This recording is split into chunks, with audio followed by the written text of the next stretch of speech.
What is up, guys? I know I am late on this video, but I just got back from Stockholm Regionals. I had to go through New York for some family stuff, but I am home, and here is my Ancient Box video. Um, so going into Stockholm, I really wanted to play Block Lax, which was the deck that won. Congratulations to Azul and his 7th title. You guys might see it in the vlog a little bit. I do talk about it, but I've never really played Control in my life, and I decided to pick up Block Lax on Thursday because I've been a little bit busy with life, and I just unfortunately could not figure out the exact dynamic and stuff to do in every turn. I feel like it is relatively simple to play a deck like Block Lax, but you have to be able to play it really, really well to milk every single ounce of win percentage out of that deck, just knowing every list, knowing when to play MF Sisters versus Airy versus Erica's versus like all these cards. Like you just have to know certain, like you have to have like a gut feeling for that kind of stuff, and I'm not good at that. So I started self-doubting myself like pretty hard like halfway through Friday with Block Lax, and I kind of jumped ship. I just was like, Block Lax might not be the play. I don't think I can play this deck correctly. So I was left with two decks that I wanted to play. CPAL with the CPAL gang because I was staying with them. And then I wanted to play Ancient Box, which has been on my radar for a little bit. I feel like Ancient Box has a lot of good matchups, but the bad matchups are really bad, and you have very little outplay potential in those matchups. For example, I think anything with a Comfy is a very good matchup. CPAL is a good matchup.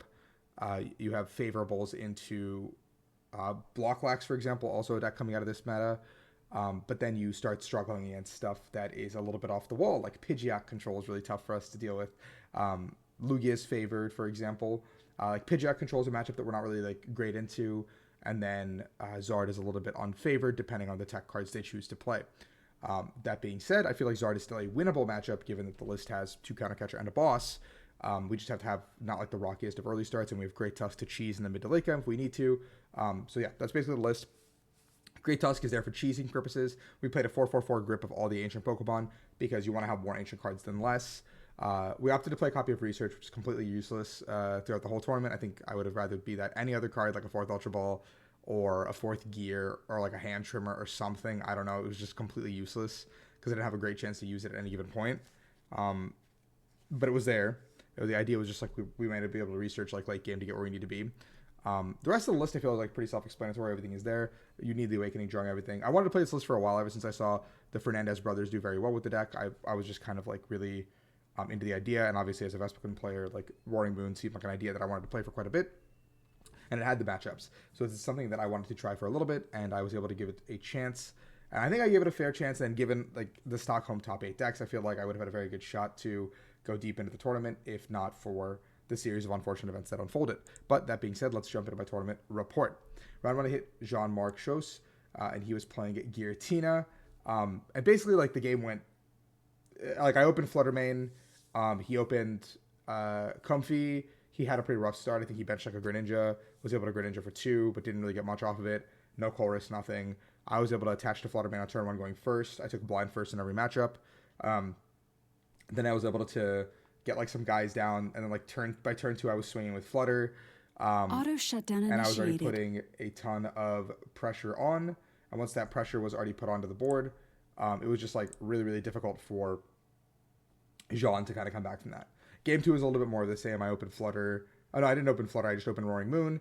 I went second, and I got the turn 1 attack off because my hand was just really broken off the start. I think I had like Nest Ball, Vessel, stuff like that ready to go. And I had to have a stop. I think I went for like the max value, and I had to have stop, hit an energy. And it was a fighting, which was like whatever. So I did go bench a Koraidon that I had in my hand, power it all up, and then I went ahead and attacked with Roaring Moon to start the game. And then he went into Abyss Seeking to like pick that up. But at some point, John was able to start attacking. But by the time we were at like 3-3 prizes, like most of John's resources had been exhausted in the form of like all the energy being gone and rods being gone, because Tina needs a lot of resources to continuously attack into these guys that are bulky, like 140 to 200 HP attackers. So it's a little bit annoying for him. So I took the first round. Then I go up against Bernard in the second round. I actually, let me see if I can pull it up on Pokédata, look what they were playing. I don't think it has everyone's decks, but I actually don't remember exactly what Bernard was playing. I want to say it was POW. And both games kind of got pretty close. I want to say where they could have made like a hands play to kind of close out the game. I think I did drop game one where like the hands play came in handy. I didn't have access to. Okay, it's not on here, but I did not have access to the penny or anything. So I just was put in a bad spot where the Greninja into hands was able to take too many prizes, and I wasn't able to stop it because my start was pretty slow. And then game two, I was able to just run him over. And then game three, my start was like absolutely insane, where I got like the turn three 220 or 230 knockout into the hands after he went hands prime catcher my Greninja early on, because I think he prized Greninja. I needed to get it, and I was able to just like steamroll him game three. But I'm pretty sure it was PAL game two. Round three, I went against Lucas, playing Dialga. We did play on stream. Game one, I think he made a couple of questionable decisions, like chasing my Greninja when I had most of my energy gone anyway, and this put me in a position where I could just, chase him down and win the game with just attackers. Game two, I think I trolled it a little bit because I think there was a turn where I missed an attack that I really needed to attack, and if I do attack, I can keep tempo and go 2-2-2. Obviously, I think I was two-shotting a Dialga that turn into a one-shot Dialga, which still required a couple of resources from my end. But I think the turn that I missed that attack, I should have conceded the game immediately. I didn't, and I think I played another 10 minutes almost, which led to us having like a minute left when the game started in game three. They told us we had a minute left, and we started setting up. We both like had our initial setup of like finding like 2 or 3 Pokemon, and Lucas was like, "That's just going to be a tie, right?" And I was like, "That's just going to be a tie, yeah."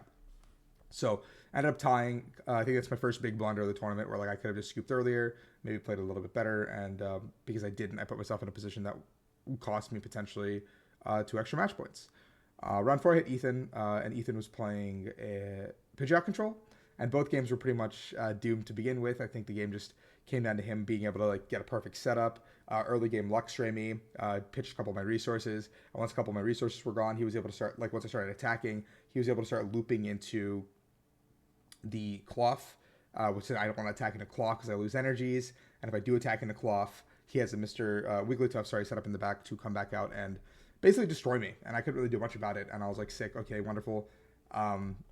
And it just was a like impossible matchup. Pidgeot control is just impossible if they have an attacker. If they don't have an attacker like Mr. Wiggles or Noivern, I can win that matchup, I think, theoretically.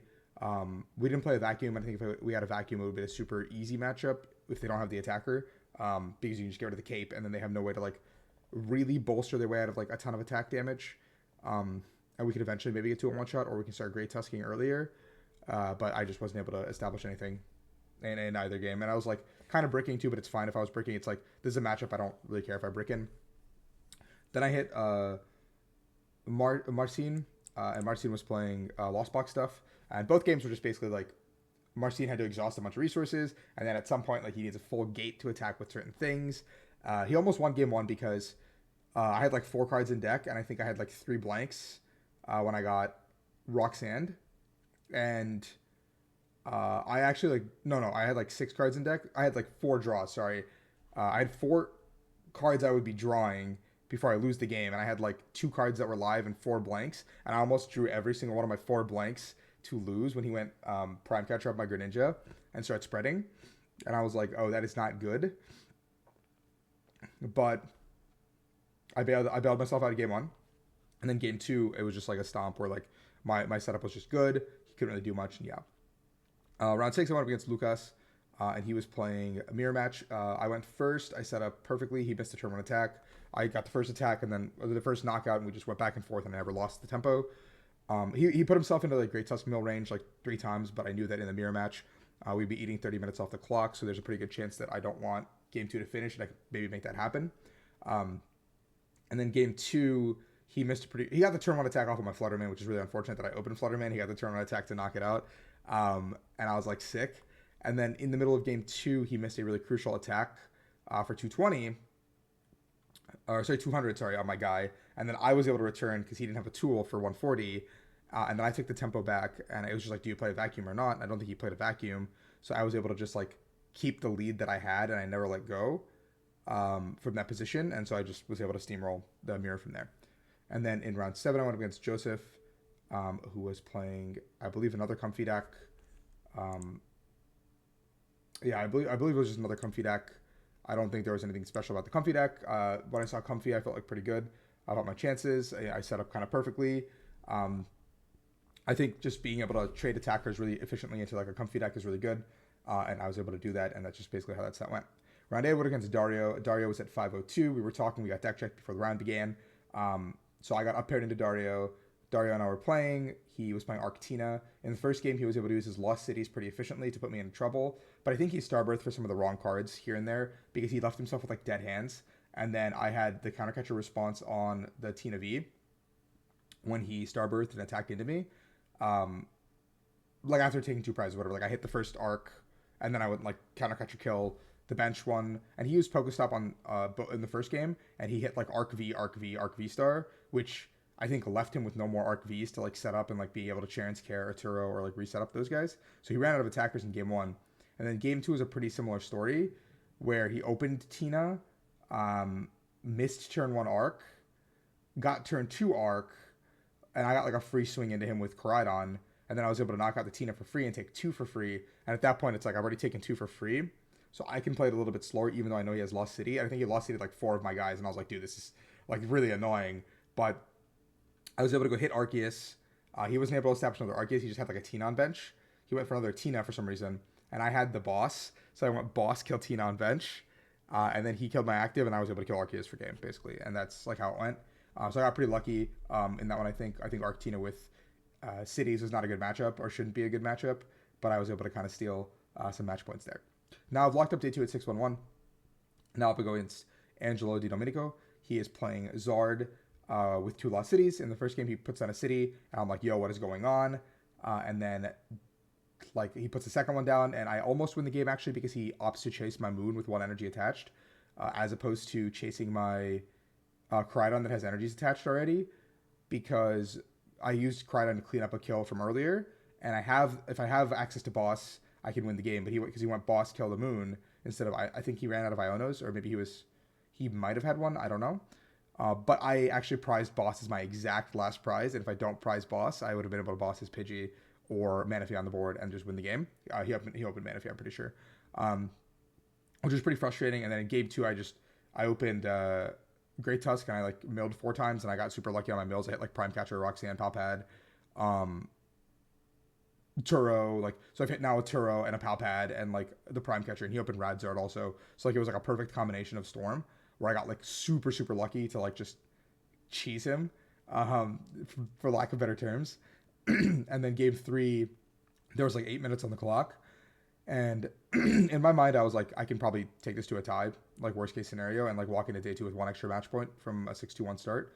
But my start was so unbelievably bad that I could not, like, even though his turns were taking like a full like minute and a half, like whatever, like his turns were taking enough time to the point where like maybe I can stop him from attacking 4 times. I genuinely just could not do, like my hand was just so unbelievably bad that I couldn't do anything. There was a turn where like I vesseled and like I grabbed 2 energies, and I checked his discard just to be like, okay, do I want to grab both? Because he did use 2 Ionos back to back, and somehow my hands were still unplayable. And I remember picking up his discard because I picked it up earlier during his turn, and I was kind of checked out because it's round 9 at this point, so I don't like remember what I was looking for. And then I looked for it again, and then he was like, "It's the same discard it's always been." And I was like, "Dude, like, I've been playing very reasonably, moderately paced. Like, I'm not like exceeding any, like, I'm not doing anything that's like shady. I'm just like playing a reasonable turn. I'm literally going like there was literally turns where I draw, pass, go. Like I didn't take like a full 15 seconds to look at my hand or whatever. Like I was just like, okay, go.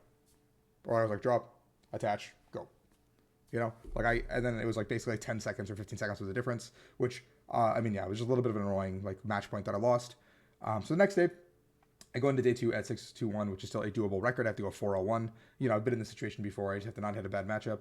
Start the day with hitting LAIC champ Yuho Kalama, playing his Iron Hands deck. Game 1, he has a pretty rough start, and he just goes kind of aggro with no baton, and I get to punish him by getting to 23 from like 10. I'd be hitting for like maybe like 15, and I got to 23 in 1 turn to kill him. And he just couldn't recover from that. And then games 2 and 3, he just played it smart, played it slow, set up his board, and I just really cannot do anything to that deck because they always just win the prize trade if they don't put a crown down early. He just never put a crown down early, and I couldn't do anything. Game 3, I think I even like Pokestopped away boss, and I prized Palpad, which made it like really, really impossible for me to like close out the game or be aggressive while he was like poking with Miraidon, because he opted to poke with Miraidon, boss, and then poke with Miraidon again, as opposed to just like taking a prize. because that first prize doesn't really mean anything. He can just go 2-2-2 to end the game. And if I don't have boss, I don't have pressure that I can put on. So I ended up losing my boss early. Next round was Daniel Makari, same situation. It's Iron Hands again. Not the greatest for me. Game 1, he rolls me. Game 2, I get a little bit lucky to win because he does another situation where he doesn't find baton.